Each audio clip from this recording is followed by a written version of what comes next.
everyone. Welcome back to another episode of Web3 Deep Dive Podcast. I'm your host, Rachel Wolfson.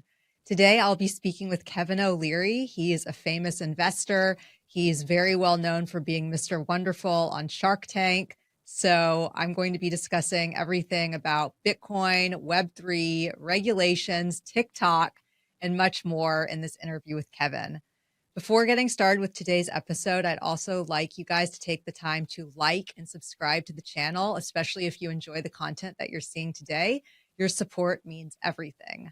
I also want to take the time to thank the sponsors behind Web3 Deep Dive Podcast. Thank you to VeChain and VBetterDAO, which is a sustainability-driven dApp ecosystem built on top of the VeChain Thor blockchain, aiming to promote Web3 adoption and incentivize actions that contribute to meeting the UN's 17 global sustainability goals within Web3. I also want to thank XYO Network. XYO revolutionizes data sovereignty in the decentralized era, ensuring trust and precision through its innovative blockchain-based protocol and network. Finally, thank you to FreedomGPT. FreedomGPT is the app store for artificial intelligence that allows anyone to access any AI model. Okay, without further ado, let's get started with today's episode. Hi, Kevin. How are you? Very good. Thank you very much. Yeah, well, Kevin, first of all, it's a real honor and pleasure to have you on Web3 Deep Dive Podcast. So thank you for joining me. I'm just so excited to be speaking with you today. Thank you. Yeah, so Kevin, you don't need an introduction. I'm sure everybody knows who you are, but for the listeners who may not be as familiar with you as I am, if you could just give a brief introduction and talk a little bit about your background and all of that good stuff. Well, I'm an investor.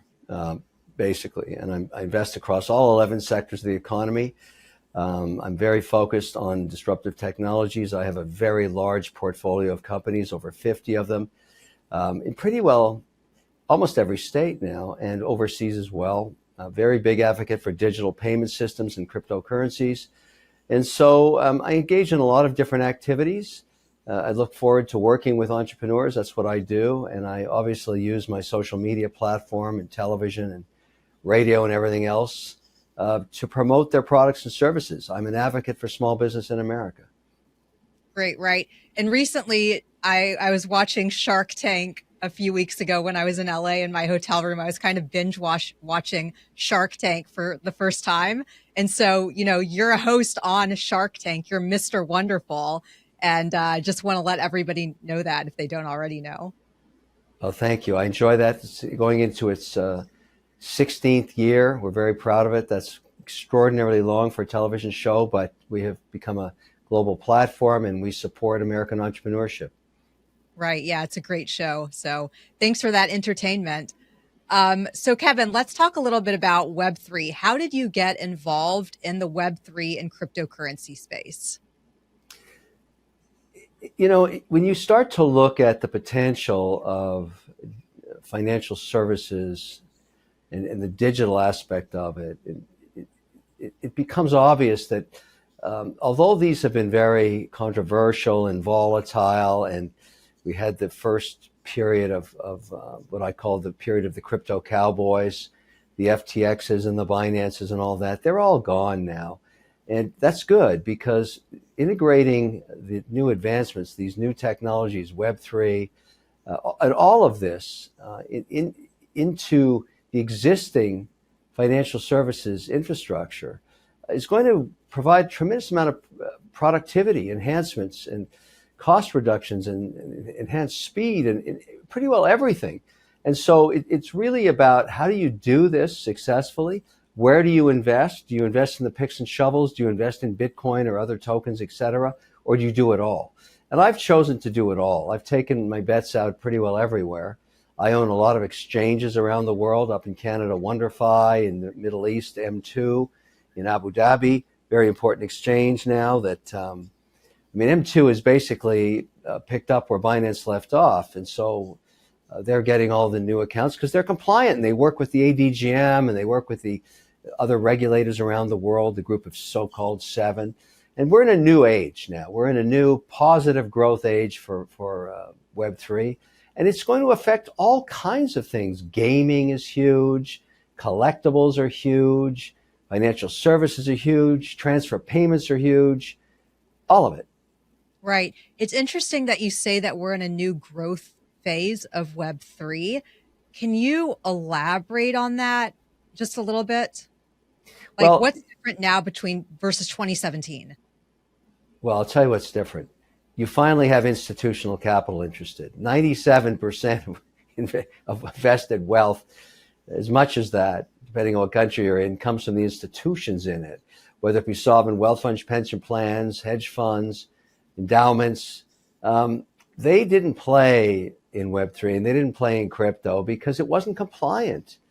And they couldn't integrate it with their compliance reporting. I mean, when you're obviously working within the confines of the SEC and the regulated stock exchanges and bond markets and currency markets, you can't be a rogue, you can't be a crypto cowboy, and they just watched it come and go. Now, recently, obviously, the big watershed event was the allowing of an ETF, spot price ETF on Bitcoin, and you saw what happened to the price of Bitcoin. It's been one of the best performing assets this year. So if you bought it at 17 or 20,000 just a couple of years ago, here you are at 72,000, and you wonder why that happened. Well, institutional capital is coming into the market. That's how it happened. Right. I'm also wondering if the price, to get your take on that, do you think the price is also being impacted by the upcoming halving event as well? Yeah, that happens April 22nd, but we've been through this before. Generally, if you go 150 days after halving, you're up, but you never know. I mean, obviously, what I tell people about Bitcoin is use it like gold. Use it as a digital gold. It's going to be volatile. Have an allocation. We use it as a 5% weighting in our portfolios.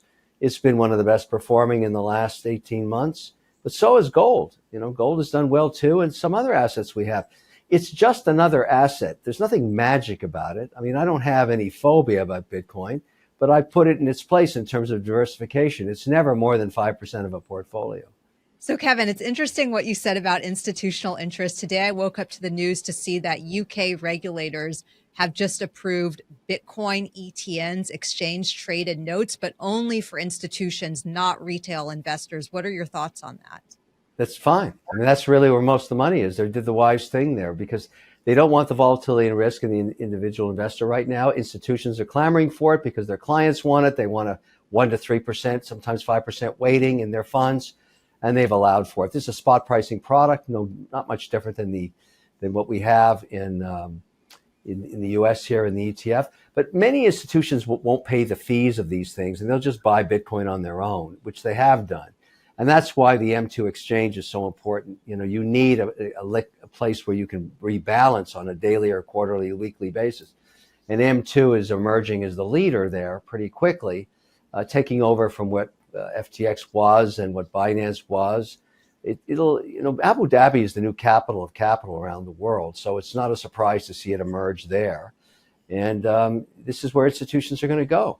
So it's really, we're watching the maturation of this market by the introduction of sovereign wealth and institutional funds starting to buy cryptocurrencies and digital payment systems. The purpose of VBetterDAO is to become a vast sustainability D-app platform and onboard millions of daily users in the coming years. This directly benefits VeChain tokens, VET and VThor, also known as the protocol value layer and the gas token. All activity on chain benefits VET. This is VeChain creating a new pathway to driving mass adoption alongside our enterprise initiatives, which yes, continues of course. What is better? Better is the incentive token. It's paid to people, apps, and the treasury. What is Vote? Vote is used for casting votes. For apps, community proposals, and treasury requests. It's obtained through a one-to-one swap with Better tokens.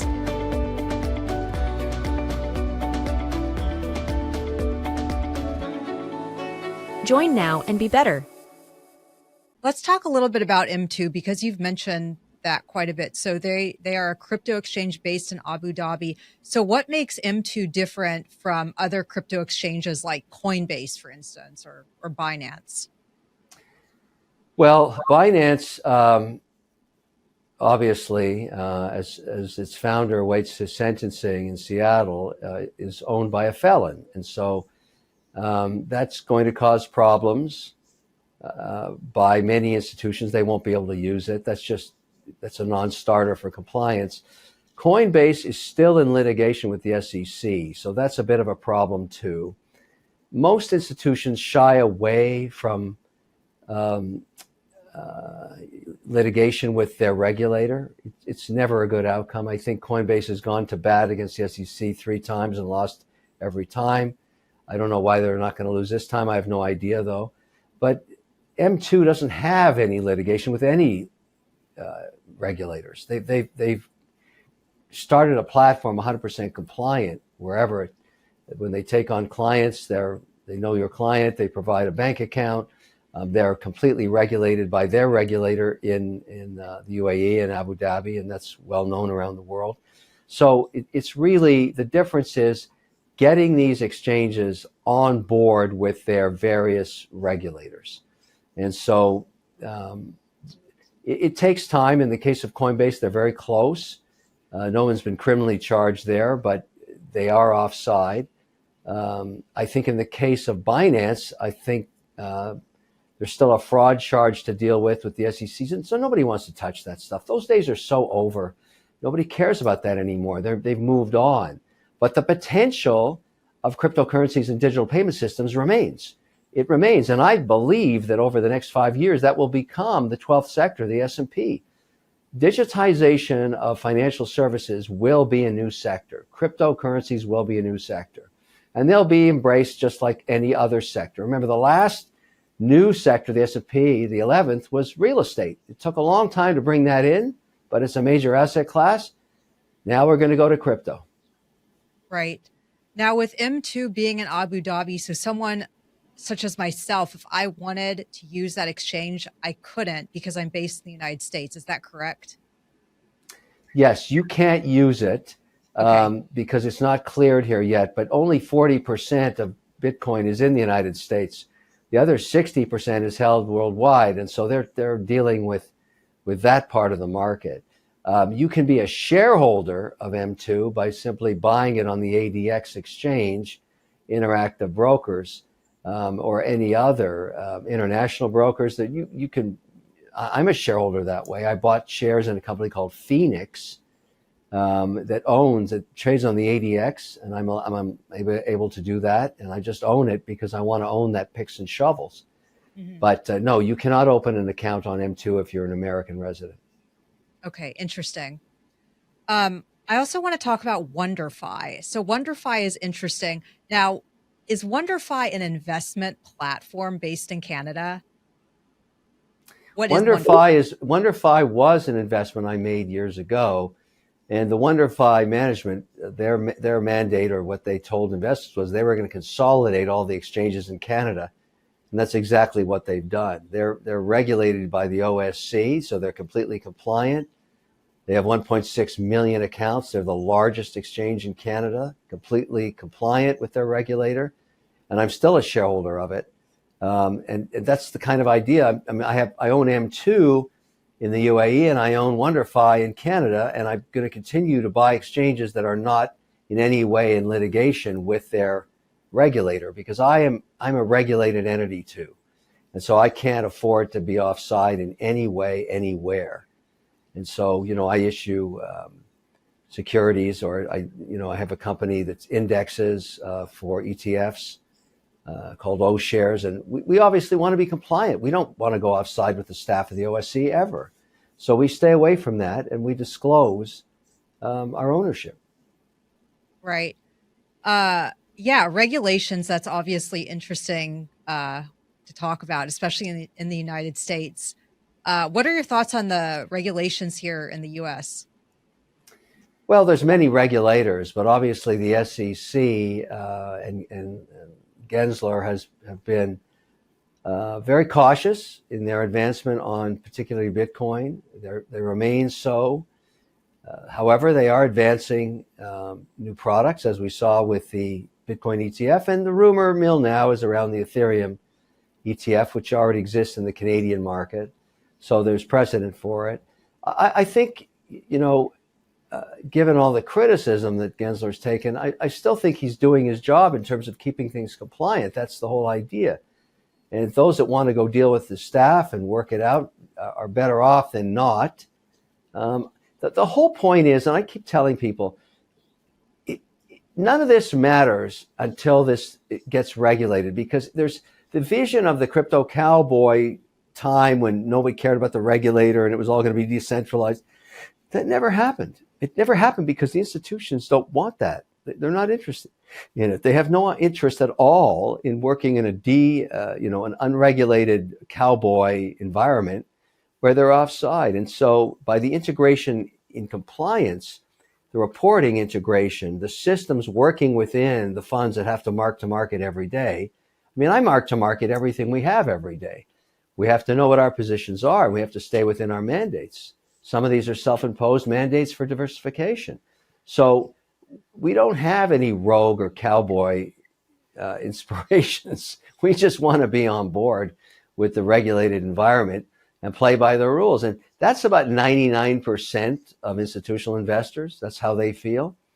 So I'm encouraged to see, even though it's quite slow, and I'm watching the Stablecoin Act grind its way through Congress. I mean, there's a lot of people that realize there's lots of opportunity here for the benefit of our economy, and that we will advance these mandates forward. I spend a lot of time in Washington on the Hill these days.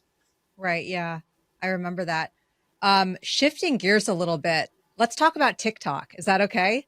Sure. What's happening? So the U.S. Congress is trying to ban TikTok in the United States. Is that correct?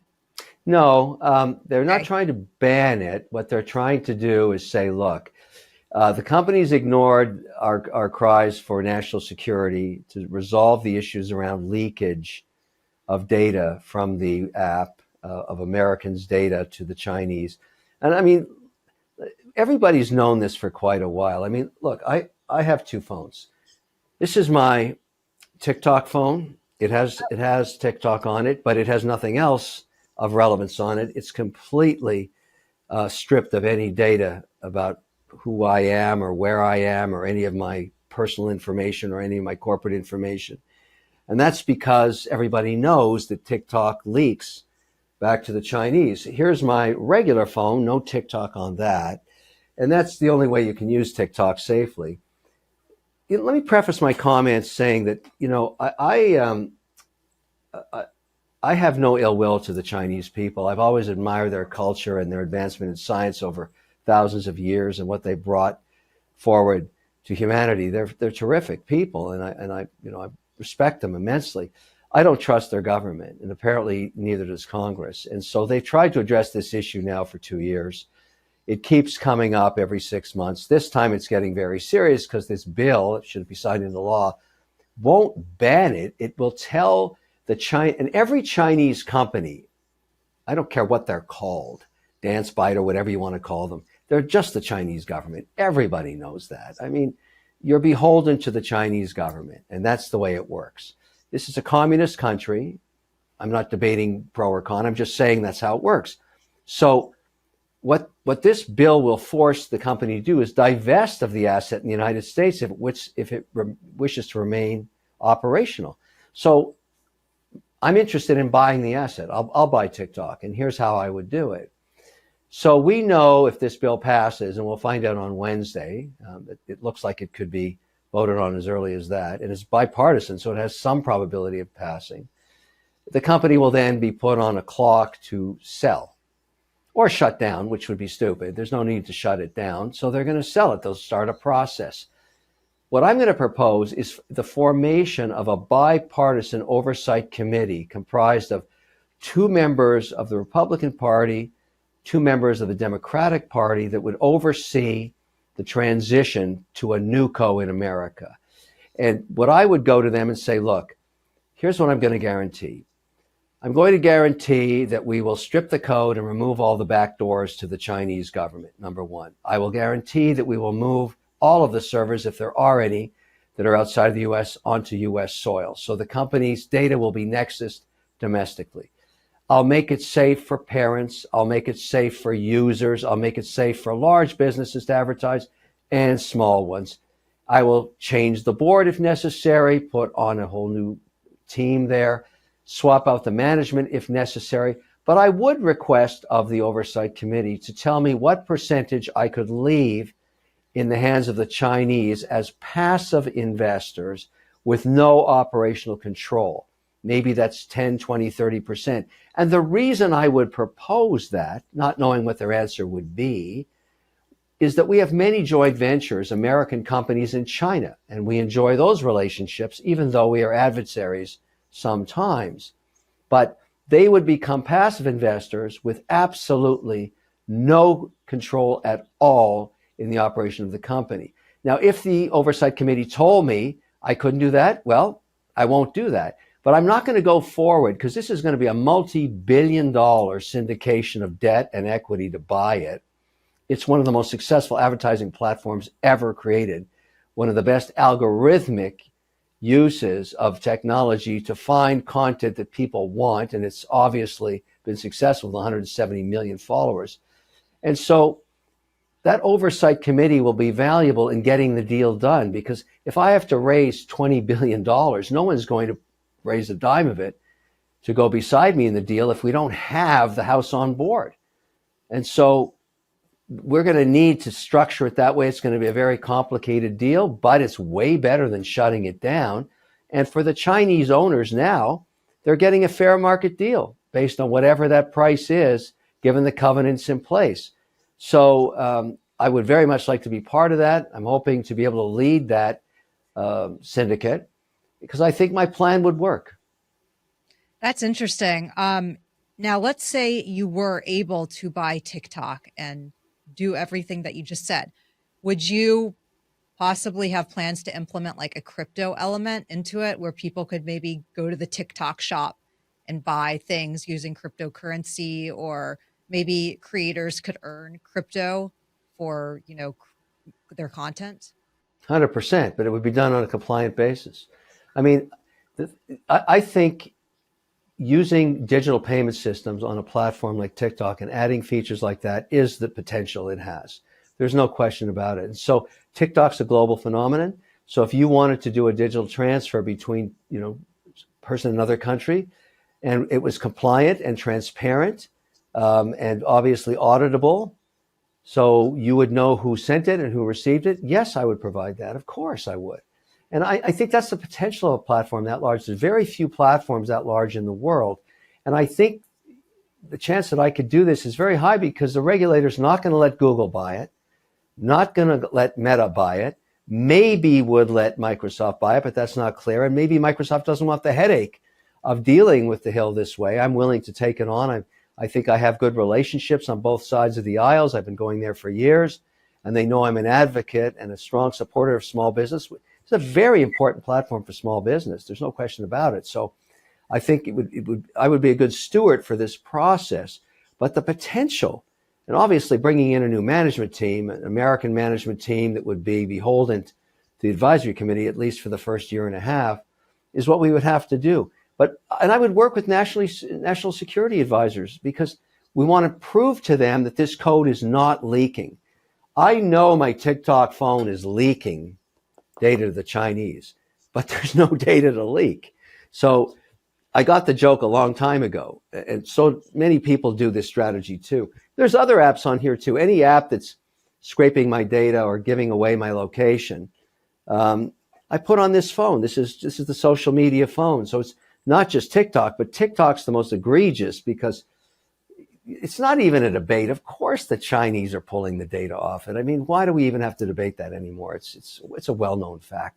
So let's all get over it and move on. Maybe this is the solution. Yeah, I know. I think it's the solution for sure. And I mean, now I'm worried because I started using TikTok recently for this podcast.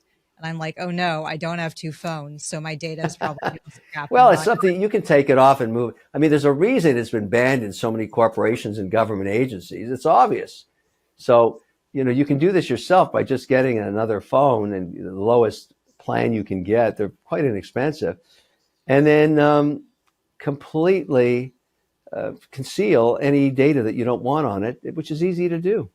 Definitely. Well, then another concern of mine, and this is a little bit off topic and more personal, I've used the TikTok shop. You know, they've got really great things on this TikTok shop.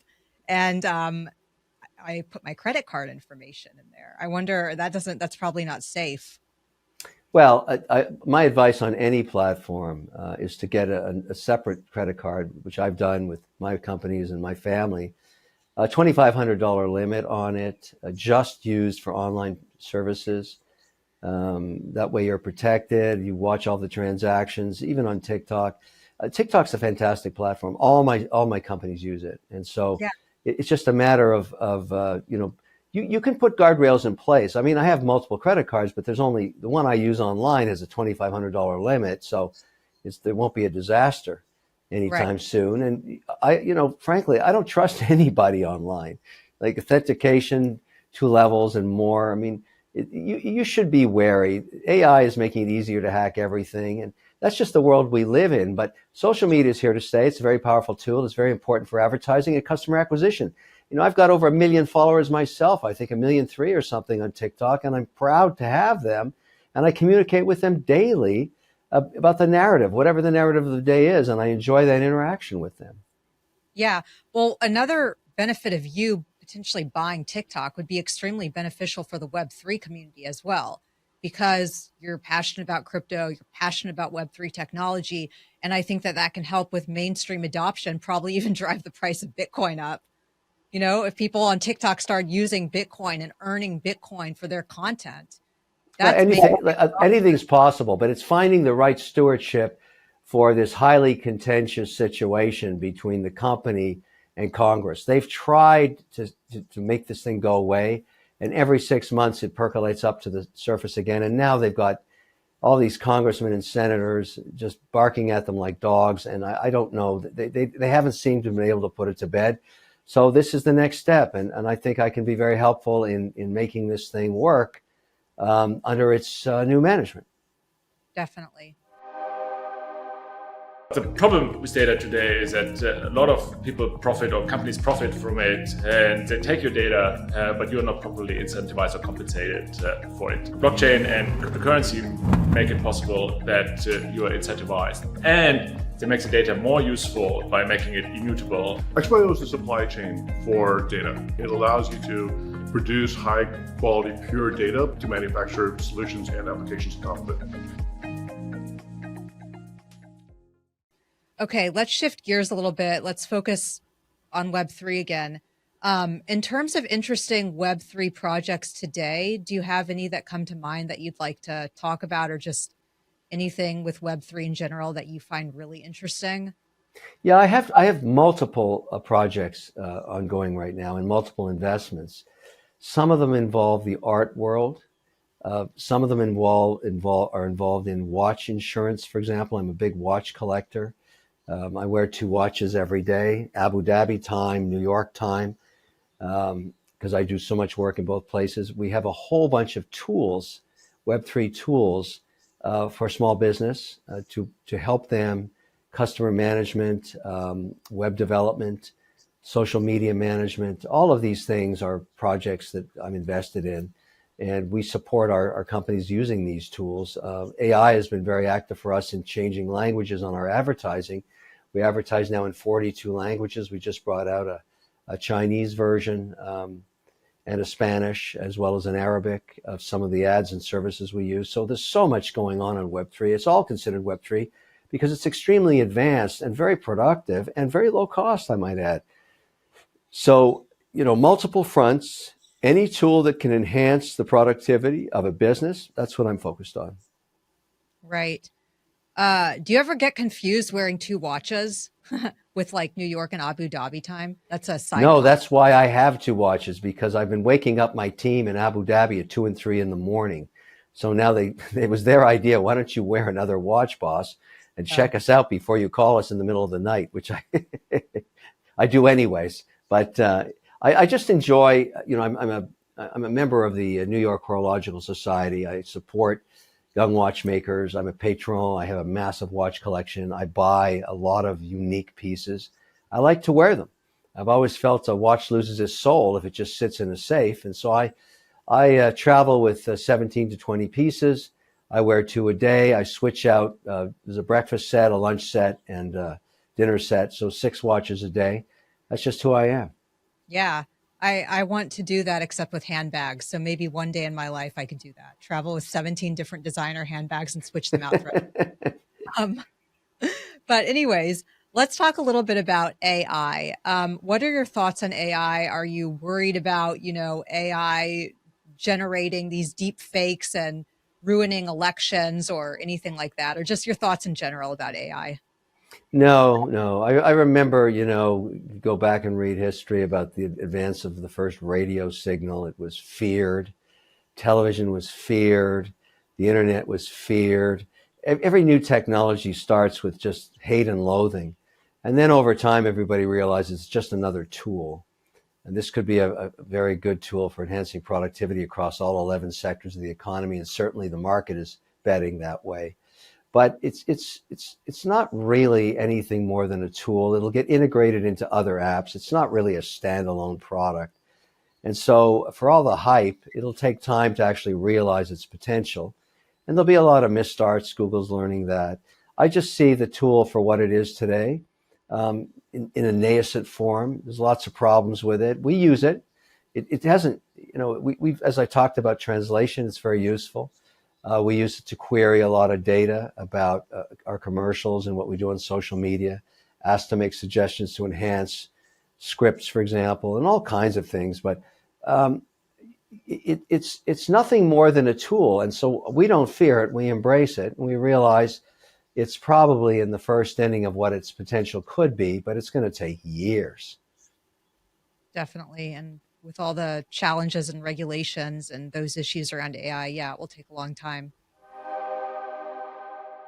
FreedomGPT is an app store for AI. FreedomGPT is most commonly known for its censor-free AI model called Liberty that answers literally any prompt you ask with an unbiased response. Unlike other AIs where controversial topics are off limits, FreedomGPT embraces the concept that you should be able to ask AI anything. Equally important, FreedomGPT has the option to be run locally on your computer so your data remains 100% private and secure. Check out FreedomGPT's over 80 AI models today. So, Kevin, I know we're running low on time. Do you have any additional comments that you want our listeners to know about? Any interesting takes on crypto or Bitcoin, anything like that? Well, I would say one thing that Web3 and crypto and digital payment and everything is forcing is a new asset in real estate called the 5.9 data center. So let me explain what that is. In order to advance AI, we only have built 8% of the data centers we're going to need worldwide. Now, these are expensive. They're 100 megawatt data centers. The shell that houses the computer stacks costs $1.2 billion. Takes up about 50 acres of land, requires power under 4 cents a kilowatt hour, and requires redundant fiber on all 4 corners of the building. And so these are very specific. So hydropower is good, wind is good, solar is good, but low cost electricity is the key. There's only so many states that have all these attributes, and you need stable policy. People are withdrawing their project proposal for New York. In upstate New York, I have Niagara Falls, which has low-cost hydropower, but nobody's willing to take a chance on New York right now, given what's been going on with this policy of seizing real estate assets. We're all going to wait to see how that plays out. Really nothing to do with Trump. It's more about the policy there. If that's what New York decides to do, well, they'll probably not get a lot of investment in real estate, and that's sort of what's happening. So we had a project in upstate New York. We've moved it. That one went to Norway. But we also have new projects in Oklahoma, North Dakota, and West Virginia. And we're exploring Montana. These are safer places to put that much money in the ground. Now, when I said 5.9s, that means the site has to be up. To get a lead tenant like Google or Microsoft or the DoD or the IRS or a bank, you need to be up 99.999% of a month, which only leaves 14 seconds to be down. So we need to have backup generators, and the actual stacks, I told you 1.2 billion for the shell. The stacks themselves cost 2.6 billion for 100 megawatt. That's 26 million per megawatt, and we have to refurbish those every 4 years. So obviously we can't pay state tax on that every 4 years, that there'd be no economics left for the investor. But these are really interesting new projects. They create 400 very high-paying jobs while they're being built over 2 years, and then 120 jobs in perpetuity. And for every one of those jobs, 5 more support jobs and dry cleaners, laundries, restaurants, daycare centers, Uber drivers, all that stuff. So most communities want one of these, but really it's the competition of states to provide the right policy, fiber connectivity, low-cost electricity, and that's one of the projects that I am working on. Cool. What are you looking at Texas at all? Because, there's a lot of the mining facilities are in Texas, and then ERCOT, Texas has its own grid. I'm just wondering, and there's a lot of land, would Texas fall into the category? Yes, it would. And that is another potential, but the active projects under negotiation in my world with my team are in those states I mentioned, Oklahoma, North Dakota, West Virginia, and early stages in Montana. And we haven't got to Texas yet. There's a lot of competition there, and I think it's great. But some of the attributes of these other states that have been ignored for so long are even more attractive than Texas. So this is all about, the relative competition of, and we have to work with state government, the senators and the governors to get, these are very, very, very large projects and very large amounts of capital. So you need stability. Definitely. Cool. So Kevin, if our listeners want to get in touch with you, or if they want to follow you on social media, how can they do that? I'm Kevin O'Leary TV on every platform. Wonderful. Any final thoughts before we end the interview? Well, I'm very excited about 2024. Obviously, we're going to have some volatility with the election, but I think the economy is quite strong, and I see that in my portfolio. And I tell every entrepreneur that's listening, don't wait to start a business. Do it now. There's never a time like now. Otherwise, you'll never convince yourself to take the risk. Just give it a shot. There's no life like it. Definitely. Yeah, those words are very inspiring. So Kevin, thank you again. Thank you for all that you do. And I'm excited to stay in touch and follow you on social media.